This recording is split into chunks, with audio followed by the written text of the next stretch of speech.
Hello दोस्तों। इस video में हम बात करेंगे एमपीपीएससी असिस्टेंट प्रोफेसर के बारे में जिसका नोटिफिकेशन आ चुका है। दोस्तों, सारा डिटेल आपको इस वीडियो में मिलेगा। वीडियो को शुरू से लेकर लास्ट तक देखिएगा, आपको पूरी इन्फॉर्मेशन एमपीपीएससी असिस्टेंट प्रोफेसर से रिलेटेड मिल जाएगी। आपसे अपील है कि आप मेरे चैनल को सब्सक्राइब करें और मुझे सपोर्ट करें। चलिए वीडियो को स्टार्ट करते हैं। देखिए, इसका नोटिफिकेशन जो आया है, तो सबसे पहले जान लेते हैं कि इसका जो फॉर्म है वो कब से भरा जाएगा। दोस्तों, इसका जो फॉर्म वो फरवरी में भरा जाएगा। 26 फरवरी से ये फॉर्म 27 फरवरी से ये फॉर्म स्टार्ट होगा और 26 मार्च तक इसकी लास्ट डेट है। यानी कि 27 फरवरी से स्टार्ट होगा और 26 मार्च तक ये फॉर्म भरा जाएगा। ठीक है। उसके बाद फिर मई में इसका जो है एडमिट कार्ड आएगा, उसका भी डेट दिया गया है 23 मई को। ठीक है। इसका एग्ज़ाम कब होगा उसको हम आगे बात करेंगे, लेकिन पहले अभी बात करते हैं कि ये जो एग्ज़ाम होने वाला है, इस एग्ज़ाम में जो है अगर आप इस एग्ज़ाम को देना चाहते हैं तो इसकी एलिजिबिलिटी क्या है देने की, यानी कि कौन कौन से लोग हैं जो एमपीपीएससी असिस्टेंट प्रोफेसर का फॉर्म भर सकते हैं और असिस्टेंट प्रोफेसर बनने का सपना पूरा कर सकते हैं।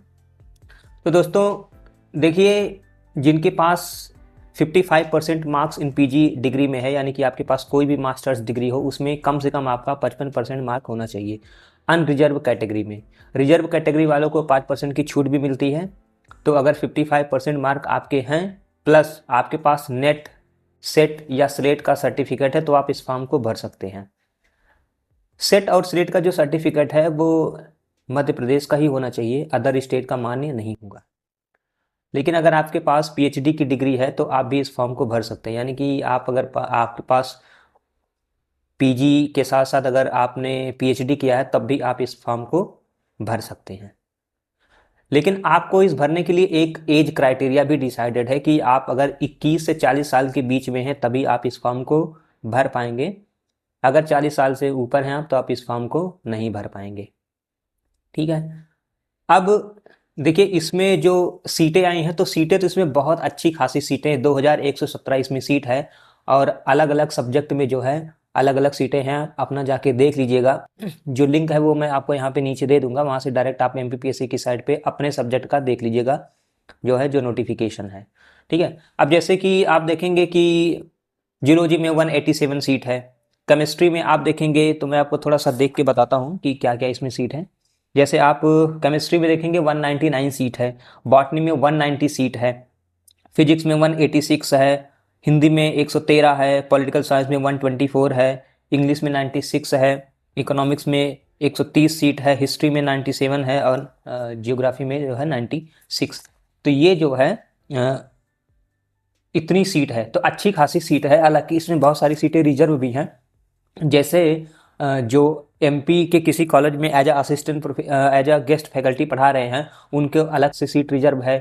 एमपी में जो कैटेगरीज रह रही हैं, यानी कि एससी एसटी जो है उनके लिए अलग, पीडब्ल्यूडी के लिए अलग, महिलाएं जो है जो एमपी की रहने वाली महिलाएं हैं उनके लिए अलग, तो ये सीट उनके लिए कुछ रिजर्व भी है। लेकिन क्योंकि सीट की संख्या इतनी ज़्यादा है तो आपके लिए भी जो है इसमें अच्छा खासा जो है वेटेज है। ठीक है। अब इसमें अगर आप इस फॉर्म को भरेंगे तो अगर आप बाहर के रहने वाले हैं या एमपी के, अगर आप अनरिजर्व कैटेगरी में हैं तो आपकी फ़ीस 500 रुपये लगेगी। और अगर आप अदर जो है रिजर्व कैटेगरी के हैं, एमपी के, बाहर के नहीं, तो आपका 250 रुपये फीस इसमें लगेगा। ठीक है। देखिए, इसका जो एग्ज़ाम होता है थोड़ा सा उसके बारे में बात करते हैं, उसके बाद इसकी जॉब प्रोफाइल के बारे में बात करेंगे।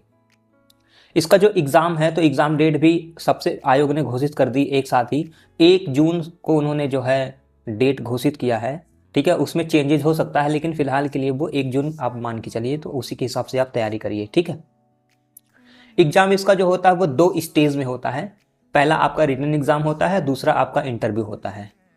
रिटन जो एक आपका एग्ज़ाम होता है वो एमसीक्यू टाइप का होता है और उसमें आपके 2 पेपर होते हैं, पेपर 1 एंड पेपर 2। पेपर 1 आपका जीएस का होता है। जीएस में मध्य प्रदेश का जो कंप्लीट जीएस है वो सारा इसमें आएगा, यानी कि एमपी की आपकी हिस्ट्री हो गई, जियोग्राफी हो गया, पॉलिटिकल जो सेटअप है वो हो गया, इकोनॉमिक हो गया, ये सारा जो मतलब पूरा जो आपका एमपी का है वो सारा इसमें current affairs, including current affairs इसमें आएगा। इसके साथ साथ इसमें जो है नेशनल और इंटरनेशनल इवेंट की जो न्यूज़ है वो भी इसमें आएंगी। प्लस इसमें बेसिक जो कंप्यूटर एप्लीकेशन है उसका भी कुछ पोर्शन रहेगा। तो यानी कि जो आपका जीएस पेपर होगा उसके 3 सेक्शन हैं। एक तो जीएस आपका एमपी का, दूसरा national and international current affairs, और तीसरा जो है बेसिक कंप्यूटर एप्लीकेशन। ठीक है। अब जो सेकंड पेपर होगा वो आपका सब्जेक्ट का होगा। अब दोनों पेपरों की बात कर लेते हैं कि दोनों पेपर में कितने कितने क्वेश्चन आएंगे और कितने मार्क होते हैं। देखिए, पहला जो पेपर इसका है, पेपर 1 जो जीएस का होगा, उसमें 50 क्वेश्चन आएंगे। एक क्वेश्चन 4 नंबर का रहेगा, तो 200 मार्क का पहला वाला पेपर रहेगा। 1 घंटे का ये पेपर होता है। जो सेकंड वाला जो पेपर होगा, यानी कि आपके सब्जेक्ट का होगा, वो उसमें रहेंगे 150 क्वेश्चन, और वो 600 का पूरा पेपर होगा। ठीक है। वो पेपर 3 घंटे का होगा।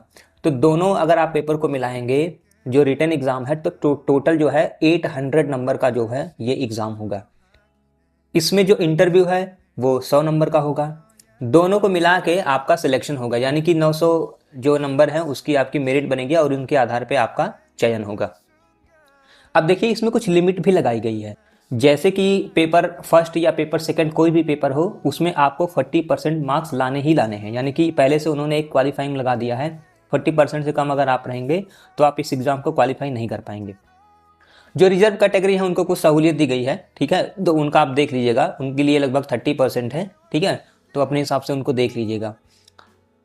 और जो इंटरव्यू है उसमें किसी भी तरह का कोई भी क्वालिफाइंग मार्क नहीं है। ये केवल रिटन एग्जाम के लिए है, इंटरव्यू के लिए नहीं है। ठीक है।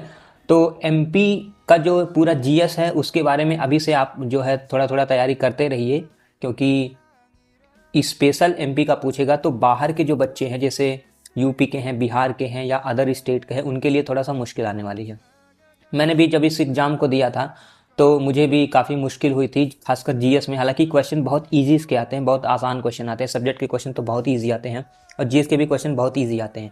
ठीक है। तो आप जब इस एग्ज़ाम को देने जाएंगे तो आपको क्वेश्चन बहुत ईजी लगेंगे, क्योंकि आप देखिए एमपी का आप स्पेशल पढ़ते नहीं हैं जो बाहर के बच्चे हैं। ठीक है। तो अभी से थोड़ा थोड़ा करके आप उसके बारे में पढ़ना शुरू कर दिए, ताकि जब तक आप इस एग्ज़ाम को देने जाएं आपका जो नॉलेज है बहुत ही मेच्योर्ड हो जाए। ठीक है। जब एग्ज़ाम पास में आता है तो हम लोग क्या करते हैं, कोई मैगजीन या कोई बुक, ठीक है, शॉर्टकट में उठा के पढ़ते हैं, तो उससे हमको बहुत बेनिफिट नहीं मिल पाता है और हम कुछ ना कुछ नंबर से चूक जाते हैं।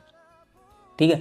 तो कोशिश ये करिए कि अभी से उसके बारे में कुछ ना कुछ थोड़ा थोड़ा पढ़ते रहिए, आइडिया लेते रहिए। सिलेबस आप देखिए, सिलेबस की स्टडी करिए। ठीक है। और उसी अकॉर्डिंग जो है उसकी पढ़ाई करिए।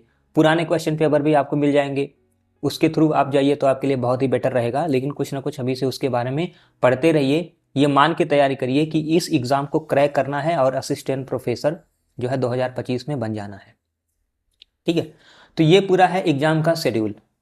अब देखिए, इसमें अगर आप इस जॉब प्रोफाइल की बात करेंगे कि ये जॉब है कैसा असिस्टेंट प्रोफेसर का एमपी में, क्या अदर स्टेट से डिफरेंट है, तो थोड़ा बहुत डिफरेंट है, ज़्यादा डिफरेंट नहीं है।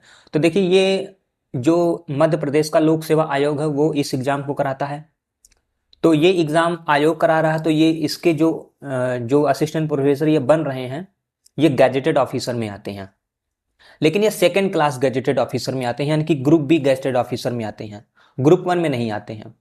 जैसे कि उत्तर प्रदेश में जो असिस्टेंट प्रोफेसर बनते हैं आयोग से, वो ग्रुप 1 के जो है अधिकारी होते हैं। लेकिन एमपीपीएससी में क्या होगा आपका, वो आप द्वितीय राजपत्रित अधिकारी होंगे। इसका जो जॉब है वो लेवल 10 की जॉब है। जैसे होता है वो सारा चीज़ सेम है, लेवल 10 की जॉब है।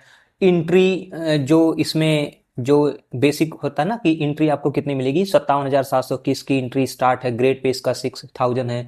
तो लगभग जब आप पहली सैलरी आपको मिलेगी तो 74-75,000 के आसपास आपको मिलेगी। ठीक है।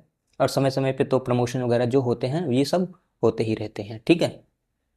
तो सभी लोग जाके नोटिफिकेशन के चेकआउट करिए, अच्छे से डिटेल इसको पढ़िए और अपनी वैकेंसी देखिए। और उस वैकेंसी अकॉर्डिंग जो है, जब ऑनलाइन एप्लीकेशन स्टार्ट हो जाएगा आपका फरवरी में, तो आप इस एग्ज़ाम को जरूर दीजिए। बहुत अच्छा खासा भी आपके पास 5 महीने का समय है और 5 महीने में बहुत अच्छी तैयारी आप इसको कर सकते हैं और आप इस एग्ज़ाम को निकाल सकते हैं।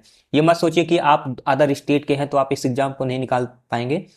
कई जो है लोग इस एग्ज़ाम को जो है निकालते हैं। मेरे भी कुछ फ्रेंड रहे हैं, उन्होंने भी इस एग्ज़ाम को क्रैक किया और असिस्टेंट प्रोफेसर बने हैं। तो आप जो है इस एग्ज़ाम को ज़रूर निकाल सकते हैं अगर आप मन से और दिल से आप इसकी तैयारी करेंगे। ठीक है।